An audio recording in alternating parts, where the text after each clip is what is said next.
தமிழகம் முழுவதும் நடைபெற்று வரும் முழு அடைப்பு போராட்டம் குறித்த கள நிலவரங்களை ஆங்காங்கே இருக்கும் நமது செய்தியாளர்கள் வழங்கி வருகிறார்கள். நிலையில் இருக்கும் நாகராஜனிடம் பேசலாம். நாகராஜன், நீங்க இருக்கிற இடத்துல போராட்டம் பத்தின நிலவரம் என்ன?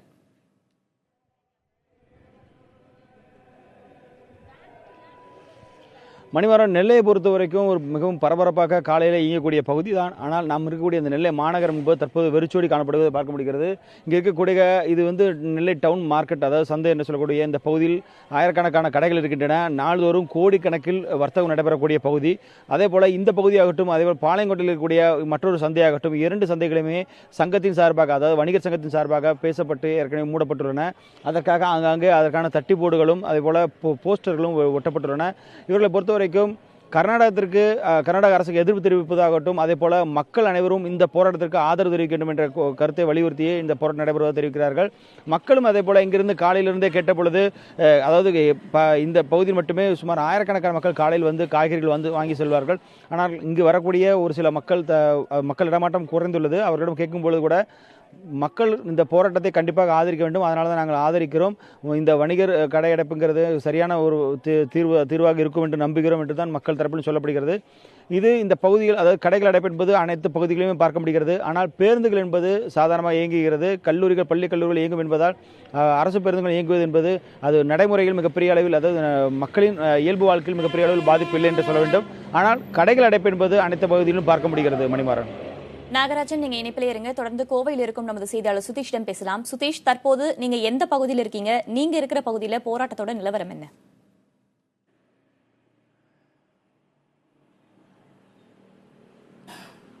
தற்போது நாம் கோவையில் உள்ள காந்திபுரம் பகுதியில் இருக்கிறோம். இது கோவை மாநகருடைய மையப்பகுதி. வணிக வளாகங்கள், பேருந்து நிலையங்கள் நிறைந்துள்ள ஒரு பகுதியாக காணப்படுகிறது.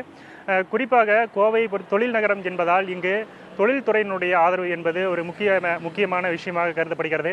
அதன் அடிப்படையில் தற்போது இந்த கர்நாடக அரசை கண்டித்து நடைபெறும் இந்த முழு அடைப்பு போராட்டத்தில் முக்கியமான தொழில் அமைப்புகள் ஆதரவு தெரிவித்திருக்கிறார்கள். ஊரக குறுந்தொழில் முனைவோர் சங்கம் மற்றும் திருப்பூர் கோவை மாவட்ட குறு சிறு தொழில் முனைவோர் சங்கம், பம்பு செட் உற்பத்தியாளர் சங்கங்கள் உள்ளிட்ட போன்ற முக்கிய தொழில்துறையினர் இந்த போராட்டத்திற்கு ஆதரவு தெரிவித்து இன்றைக்கு அவர்கள் அந்த தொழில்கூடங்களை மூடி ஆதரவு தெரிவித்திருக்கிறார்கள். இது மட்டுமல்லாமல் கோவையில் தங்கநகை பட்டறைகள் அதிகம் நிறைந்துள்ள ஒரு பகுதியாக காணப்படுகிறது. சுமார் 20,000க்கும் மேற்பட்ட தங்கநகை பட்டறைகளும் அதனை சுற்றியுள்ள தங்க நகை கடைகளும் அதிக அளவில் செயல்பட்டு வருகிறது. ஒப்பனக்கார வீதி, இது போன்ற டவுன்ஹால் உள்ளிட்ட பகுதிகளில் இந்த தங்கநகை பட்டறைகள் அதிக செயல்பட்டு வரும் பகுதியாக உள்ளது. அந்த தொழில்துறையினரும் இந்த போராட்டத்திற்கு ஆதரவு தெரிவித்து அவர்களுடைய போராட்டத்தில் கூடங்களை மூடி அவர்கள் இந்த ஆதரவை தெரிவித்திருக்கிறார்கள்.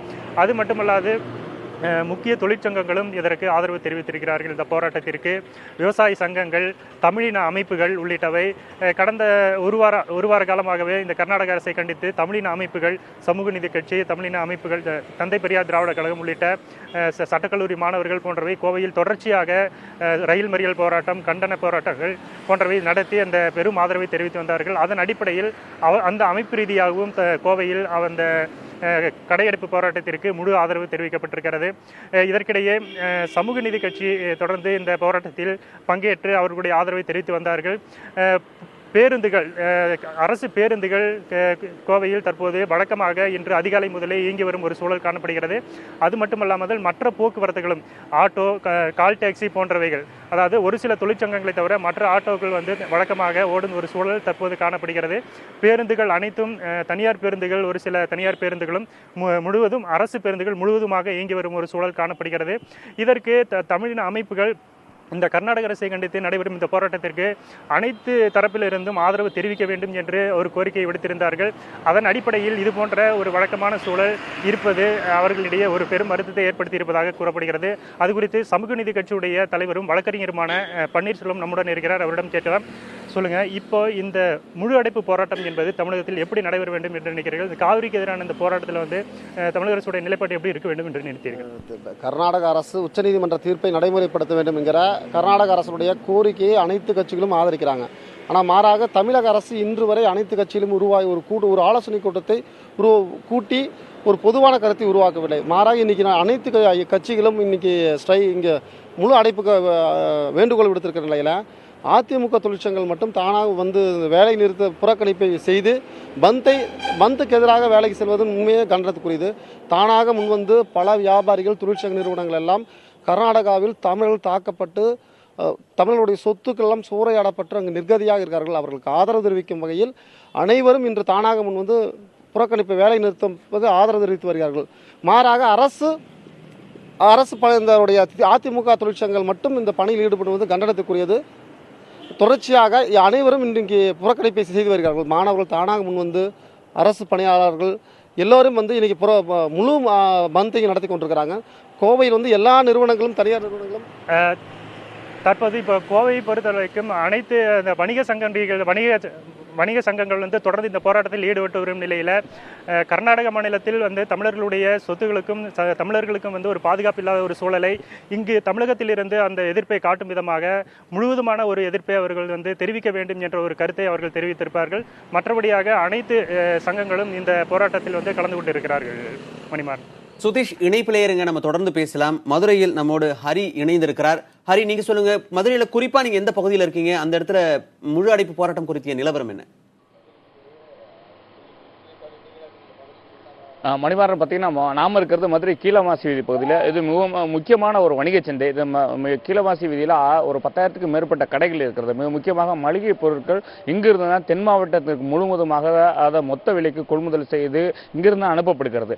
அப்படிப்பட்ட இந்த வணிக சந்தையில் ஒரு 10,000க்கு மேற்பட்ட கடைகள் வந்து இன்னைக்கு அடைக்கப்பட்டிருக்கிறது. முக்கியமாக இங்கிருந்து வந்து மிக முக்கியமான உணவுப் பொருட்களான அரிசி, கோதுமை மற்றும் மிளகாய் போன்ற வத்தல்கள் மற்றும் உள்ளிட்ட பல பொருட்கள், பூண்டு உள்ளிட்ட பல பொருட்கள் வந்து இங்கிருந்து தான் பிற மாவட்டங்களுக்கு, தென் மாவட்டங்களுக்கு அனுப்பப்படுகிறது.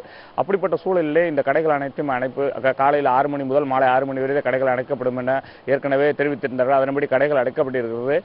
முழுவதுமாக இந்த காவிரி விவகாரத்தில் வந்து கர்நாடகாவுக்கு எதிராக அந்த போராட்டத்தில் அவங்க பங்கேற்றிருக்காங்க.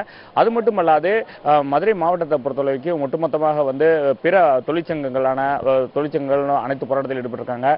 சில ஆட்டோ ஓட்டுநர் சங்கம் மட்டும் அது மட்டும் இல்லாத ஒர்க் ஷாப் சங்கம் என்று 300க்கும் மேற்பட்ட மதுரை மாவட்டத்தில் ஒர்க் ஷாப் இருக்கிறது. அவர்களும் இந்த முழு அடைப்பு போராட்டத்தில் தங்களுடைய கடைகளை எடுத்து ஈடுபட்டிருக்காங்க. இதுபோக டீ, காஃபி வர்த்தகர் சங்கம் உள்ளிட்ட பல ஓட்டல்கள் சங்கம், சினிமா தியேட்டர்கள், இந்த அனைவருமே இந்த போராட்டத்தில் ஈடுபட்டிருக்காங்க. இந்த சூழ்நிலை தான் மதுரை மாவட்டத்தில் நிலவுகிறது. பாதுகாப்பு என்பது மதுரை மாவட்டத்தில் வந்து மதுரை மாநகர் பகுதியில் 800க்கும் மேற்பட்ட காவல்துறையினர் பாதுகாப்பும், மாவட்டம் 900க்கும் மேற்பட்ட, ஆக மொத்தமாக 2000க்கும் மேற்பட்ட காவல்துறையினர் பாதுகாப்பு பணியில் ஈடுபட்டிருக்காங்க. இரவு முழுவதுமாக நேற்று இரவிலிருந்தே வந்து இருசக்கர வாகனம் மற்றும் 4 சக்கர வாகனங்களில் காவல்துறையினர் ரோந்து வந்து கொண்டே இருந்தார்கள். நாமே பார்க்க முடிந்தது, காலை 4 மணி அளவில் இருந்து இந்த பகுதிகளில் 2 காவல்துறையினர் இருசக்கர வாகனங்களில் தொடர்ச்சியாக ரோந்து வந்து கொண்டே இருக்கிறார்கள். எந்த ஒரு அசம்பாவிதம் ஏற்படாமல் இந்த வேலை இந்த போராட்டத்தை முடிவு கொண்டு வருவதற்கான அனைத்து ஏற்பாடும் காவல்துறை செய்திருக்கிறதாக தகவல்கள் தெரிவிக்கின்றன. இது போன்ற ஒரு சூழ்நிலை தான் இருக்கிறது. இது தவிர வந்து பேருந்துகள் வந்து காலை 4 மணி முதல் இயக்கப்பட வேண்டும். மேலிடத்த உத்தரவுப்படி காலையில் 6 மணி முதல் புறநகருக்கு செல்லக்கூடிய, கிராம பகுதிக்கு செல்லக்கூடிய பேருந்துகள் 6 மணிக்கு தான் பணிமனையிலிருந்து வெளியே எடுக்கப்பட்டன. அனைத்து பணிமனைகளும் காவல்துறையினர் பாதுகாப்பு போடப்பட்டிருக்கிறது. இது தவிர பேருந்து நிலையங்கள், முக்கிய சாலை சந்திப்புகள் உள்ளிட்ட பல இடங்களில் பாதுகாப்பு போட்டிருக்காங்க. இது தவிர பார்த்தீங்கன்னா, அதாவது நகர் பேருந்துகள் என்பது காலை 5 மணி முதல் செயல்பட இருக்கிறது. மதுரை மாநகரத்துக்குள்ள இயங்கும் பேருந்துகள் அனைத்துமே 5 மணி முதல் இயக்கப்பட்டு வருகிறது. இதுபோக பள்ளி கல்லூரிகளுக்கு உரிய பாதுகாப்பு அளிக்கப்பட்டிருக்கிறதா தெரிவித்திருக்கிறார். அது வழக்கம் போல இயங்கும் அப்படின்னு சொல்லியிருக்காங்க. இது போன்ற போராட்டங்கள் நடைபெறுகிறது. இது தவிர கட்சியினர் போராட்டம் என்பது பார்த்தீங்கன்னா, திமுக, கம்யூனிஸ்ட் மற்றும் வந்து விசிகே உள்ளிட்ட பல கட்சியினர் போராட்டத்தை அறிவித்திருக்காங்க. அவர்கள் வந்து 10 மணி அளவில் ரயில் மறியல் போராட்டத்திலும், தந்தை பெரியார் திராவிடர் கழகம் தலைமை தபால் நிலையத்தை முற்றுகையிடும் போராட்டமும் நடைபெறும் என அறிவிக்கப்பட்டிருக்கிறது. இது போன்ற ஒரு சூழல் தான் தற்போது மதுரையில் நிலவுகிறது. மணிமாறன்.